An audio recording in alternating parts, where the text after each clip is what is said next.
when Christianity becomes a survival tool. Today, we're talking about how Christianity today in Africa is practiced like a survival tool.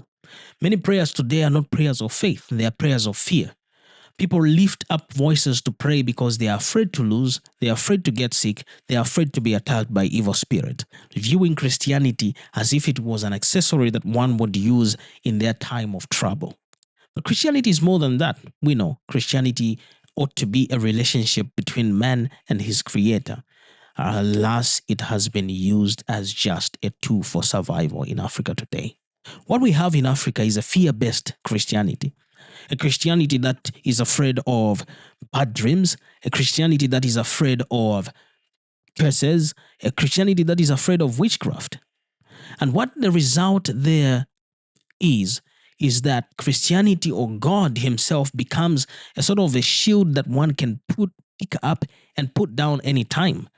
And it is not rooted in the relationship that one would have with that God. Jesus Christ, the Bible, all become tools that one can pick up, guard themselves against these fears, and then put them down whenever they are not needed for use. The worst part is that God does not become a loving father to those that profess to be their children. He just becomes this thing that we use, this tool that we use in order to shield ourselves from many of these fears that we have. When Christianity comes on board, however, it tells us that we need to have a relationship with God that is based on love and trust.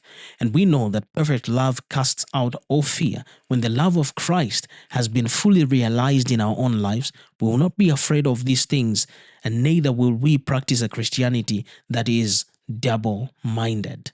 Now, I want to challenge you. Examine your motivation for prayer. Why do you pray at night? Do you pray to God and call on Him because you are afraid of what might happen if you didn't call on Him?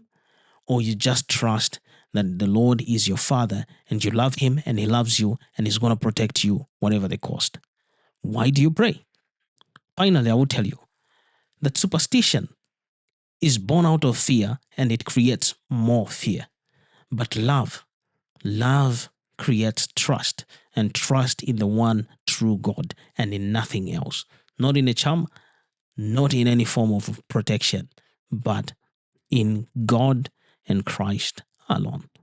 See you next time as I talk about how superstition still persists in the use of water, oil, and many other relics.